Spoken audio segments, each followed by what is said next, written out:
What's up, guys? I'm BTC. Welcome back to the Respawn, where I answer your questions. Today we're talking new support abilities, global ultimates, hero concepts, and more.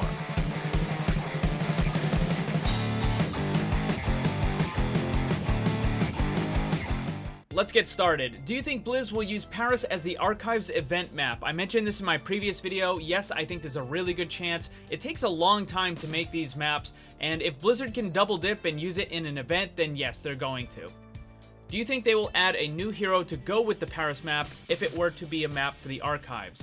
Even if it isn't a map for the Archives, I think it's still a possibility that the hero could be connected to the Paris map, but just like I said, yeah, I think there's a very good possibility that it could be. Which hero concept was your favorite to make? Of the ones that I've already released, I liked Mikhail the most.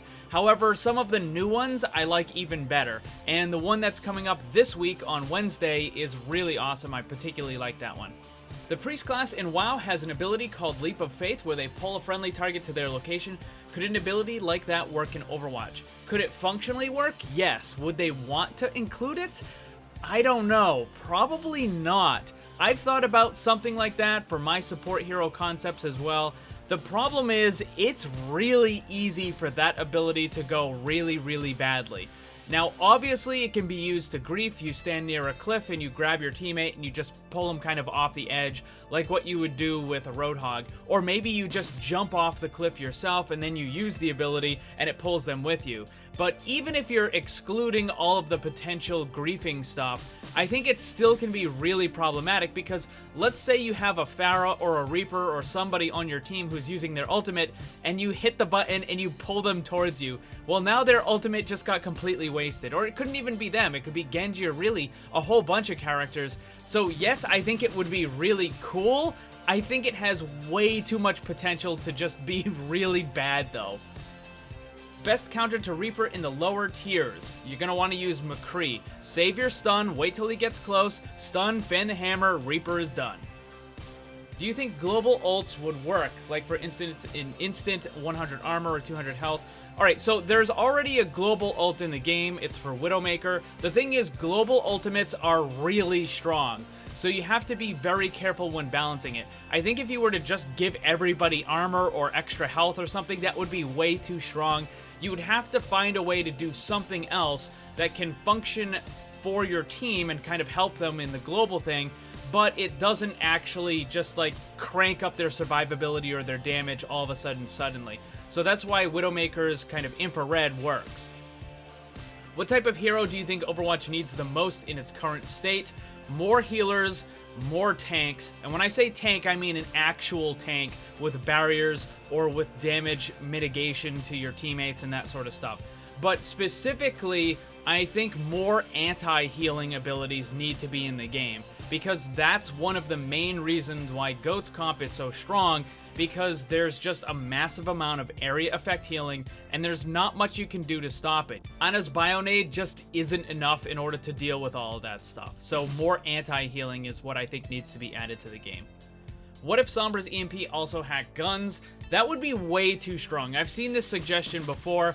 It's just way too strong. It's almost like a stun on the enemy, except they can still move around. So they can't use abilities, they can't attack for the most part. It's just way too strong for one particular ability to have that. Now, if they added another ability that had a disarm function, like what I did with my Dergby hero concept, I think that's fine if you allow them to still use their abilities, but you have to pick one or the other. It's either you lock out the abilities, or you lock out their attack, or you lock out their movement, or something, but you can't have something that locks out more than one.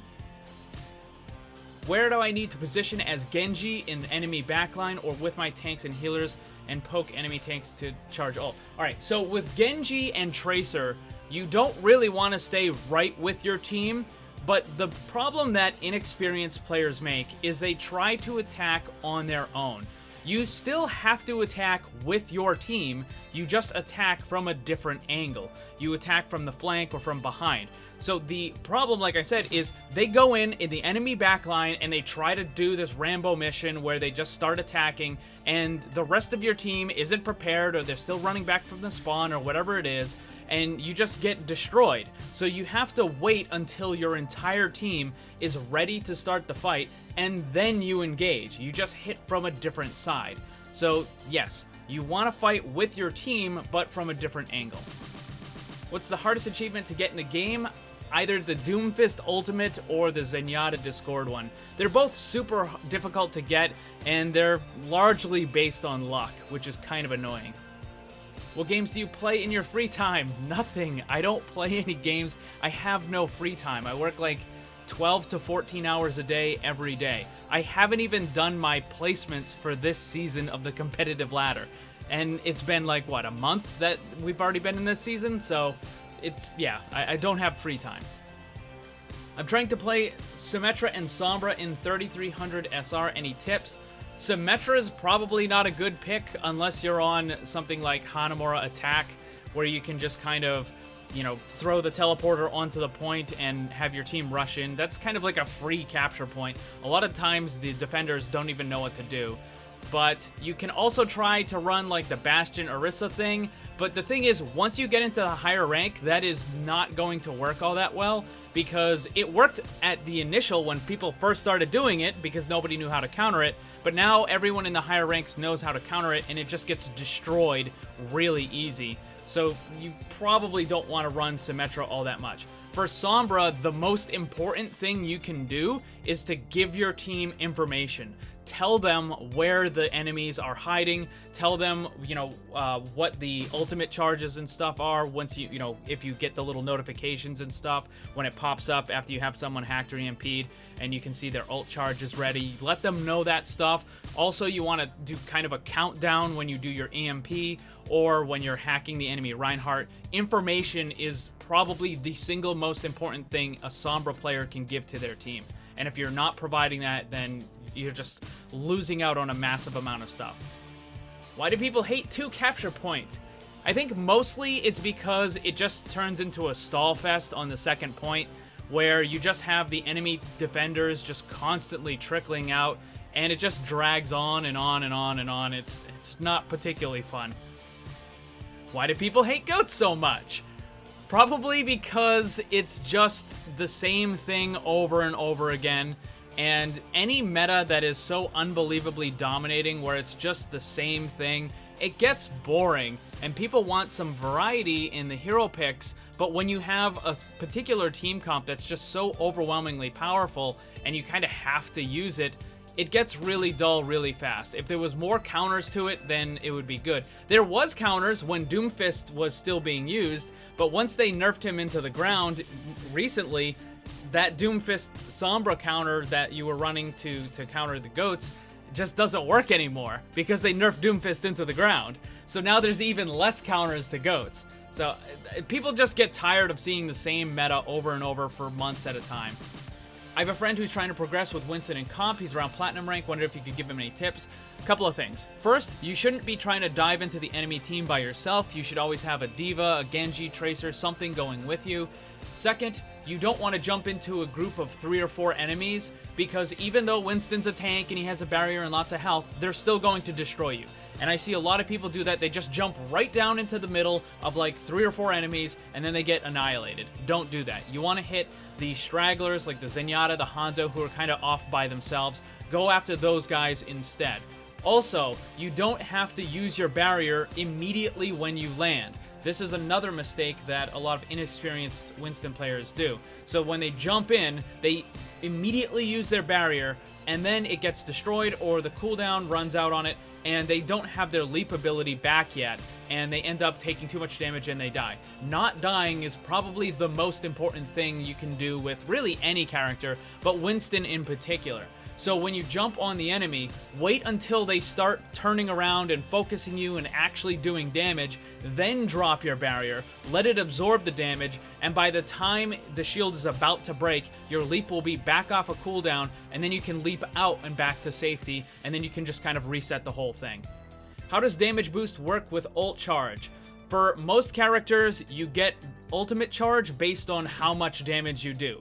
So if you land a critical, you get more ult charge. If you're damage boosted, you get more ult charge. It's just based on however much damage you've been doing. That's pretty much it.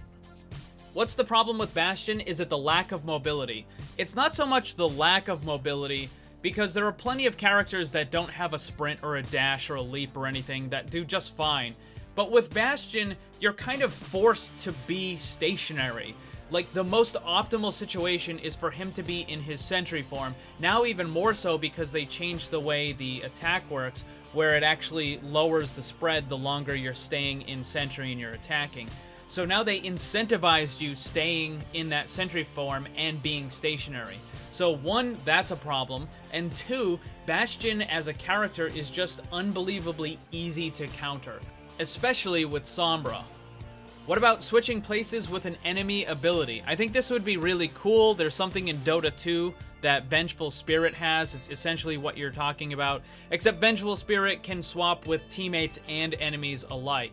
So I think it would be interesting. There would probably be a lot of kind of cheesy stuff that you could do with it, though. Like, for example, you jump off the edge of the map, and then you quickly swap to someone, and the enemy just falls off the map. And I think that might be problematic. I think a lot of people would complain about it, just incessant whining that they can get swapped off the edge of the cliff. So that might be an issue, but I like the idea as a concept. Whether or not it would work in Overwatch, I'm not too sure. Do you think that Blizzard will ever change a character's appearance to give a bigger hitbox so they can become a tank hero like Mei or Symmetra?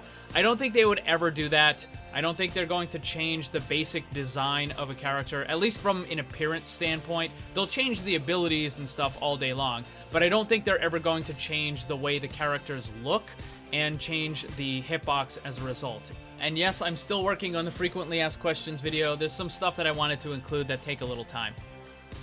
Do you think more than half of the matches in Season 2 Overwatch League will be GOATS comp non-stop? Yes, pretty much. Do you think Overwatch is unbalanced at the moment? Yes, it definitely is. There's like 6 or 7 characters that just completely dominate the game. Do you think Hanzo is in a good place? Yes, he's fine right now. I don't think there's really any need to change the character. Does Nano Boost affect healing? No, it does not. How many concept arts have I made? I've already released 3. I've got like 6 more in the works. The next one is coming out this Wednesday. My friends say that new Reaper is the best counter to GOATS. Is that true? No. Reaper still gets steamrolled by GOATS. Does Lucio's speed boost affect Ashe's reload time? That's the first time I've ever heard that. No. Lucio's speed boost is only movement speed, and that's it. And then the last question, when do you think you'll be doing a video for possibly showcasing other fan-made heroes by us, the viewers? Sometime soon. I'm working on a couple of things. I have a few more hero concepts of my own that I want to release, and then I'll start making some videos by submissions from you guys. Thank you to everyone who submitted a question, and if you didn't get picked, try again next week. Thanks for watching, and if you'd like to see more, subscribe and hit that bell so you don't miss anything. Also, come hang out in my Discord server and my Twitch live stream. Special thanks to my Patreon supporters. If you'd like to see what kind of cool VIP rewards you can get, check the links down below. And remember, always blame the controller, because it's never your fault.